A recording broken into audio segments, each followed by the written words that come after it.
too simple to work.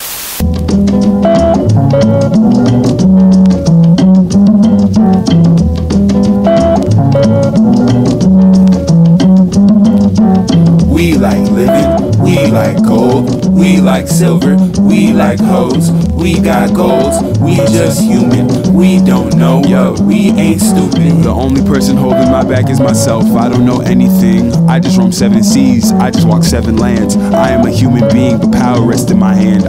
Hello, MadHatters. It's your girl, Nikki, new aka Nick to the new aka Nick Murder, creator fan of Are You Mad, the podcast for the people. So here at Are You Mad, we're changing the narrative of Black mental health one podcast episode at a time. So today what we're going to discuss is trauma responses. The reason why we're going to discuss this today is because I just recently... Sorry, this bothered me. I recently just discovered that I was having a trauma response to a particular form of communication, and I was actually able to identify it and actually acknowledge that, wait, what is happening right now is me having a trauma response. So some of you may have had this happen to you once before, so I felt that this would be a great teachable moment to discuss what a trauma response is. So before we go any further in regards to what a trauma response is, let's discuss what trauma is. All right. So according to Wikipedia, psychological trauma is an emotional response caused by severe, distressing events that are outside the normal range of human experiences. Okay. So you can do whatever you want to do as far as process that however way you wish to process that, but that is what trauma is. And according to mindorg.uk, they said, what is trauma? They have their definition. Trauma is when we experience very stressful, frightening, or distressing events that are difficult to cope with or out of our control. It could be one incident or an ongoing event that happens over a long period of time. So it says most of us will experience an event in our lives that could be considered traumatic. Let me just put my eyes on my kid. Hold on. All right, cool. She's there. And it says, but we won't all be affected the same way. Hold on. Okay. All right. So now what we're about to get into is what the trauma responses look like and how they present themselves in our lives in different categories. Behavior reactions are right here. Avoiding people, places, things related to the event. Child, when I tell you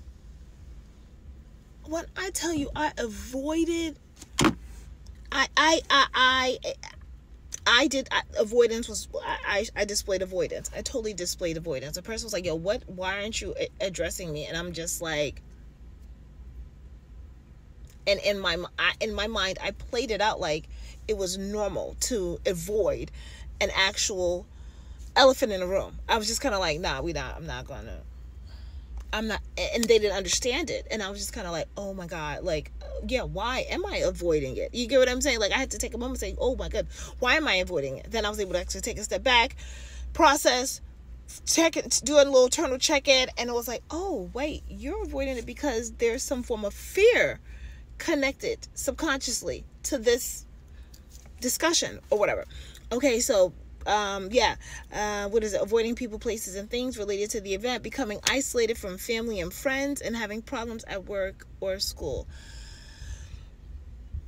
Yeah, depending on your life, depending on how it affects you when it comes up, or when it represents itself, or when you're having that response, depending on it could affect you. It could affect you. I totally see how it has affected me, and I'm just kind of like, message received, noted, put a pencil in there, and we're gonna focus on this area of my life. Like, I need to now take some time to focus on this area. Cognitive reactions, as you can see there, difficulty clearly having difficulty thinking clearly, having frightening thoughts or flashbacks, and believing the world is extremely dangerous. We'll pencil that right there. All right, but and the last one is self-blame. Sometimes we start blaming yourself for the trauma, thinking you should have handled it differently, or seeing yourself as weak or inadequate. Bro, taking me back to that kid, bruh, all of those was me. All of those was me. Definitely thinking that I caused a trauma. Definitely seeing myself as a little bit of like, oh, why didn't you do this? But then I had to remind myself I did what I could do. Feeling inadequate, I don't really know too much about that part. But the blaming myself, definitely. Some ways to cope with trauma. Here's some things that you can do, some things that we should be doing if you've had experienced any traumatic events. Taking time out to cool off and think things over. That's what's happening right now.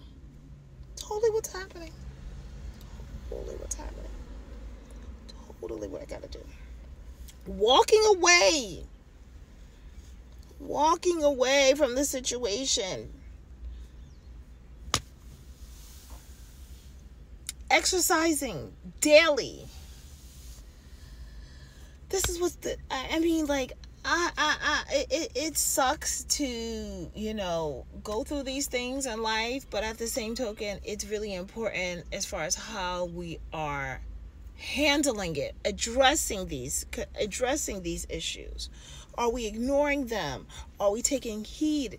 Are we shedding light to it? Are we letting those around us know, hey, this affects me and this is why it affects me? So gone are the days when we are just sucking it up and eating, and allowing the turmoils or the discomforts of life to eat away at us. No more. It's time for us to continue to speak up. So I wanted to have this moment. I don't know who this might help. I'm sweating in the car. I gotta get out. We're gonna go do so. I'm gonna have some fun with my little one in the park.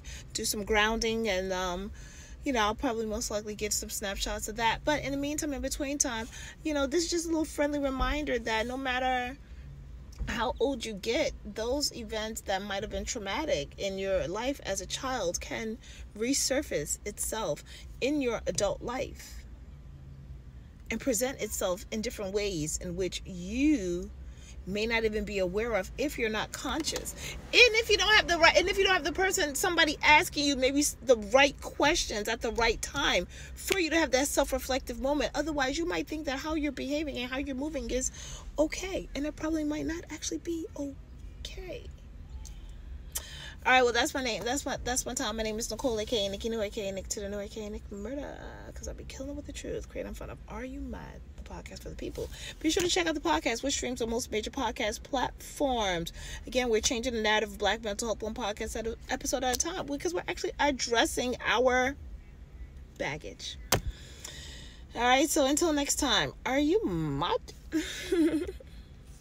All right, guys, thank you so much for watching. And in hopes of lightening up this very heavy, dense topic, we're going to take a snapshot to give you guys a quick peek into what the activity that occurred right after that, which was the relay race with the 9-year-old. So it was a 9-year-old versus a 41-year-old. And check out and see. You let me know who won. This is the trail, first, second, all the way down to the end. I don't know how many meters this is, but it's a little distance. And it's my opponent, the 9-year-old. Okay, so she wants to try this again, round 3. The first one, the first one she did win. The first one you did win. I'm going to give you that because I thought I had it and she crept up on me in the last few seconds. The second one, I know I won that one, but it's okay. No, I totally won that one, please. I won that one. You guys can see it on the thing. It's a little... that one, I won that one. But it's okay. So now we do it round 3. And me, I'm in some tight Fashion Nova nonsense I'm never supposed to be wearing. And I'm still racing a 9-year-old. But the fact that I'm out here, it's all in good sport. So, whatever it takes. Hold on, let me hold.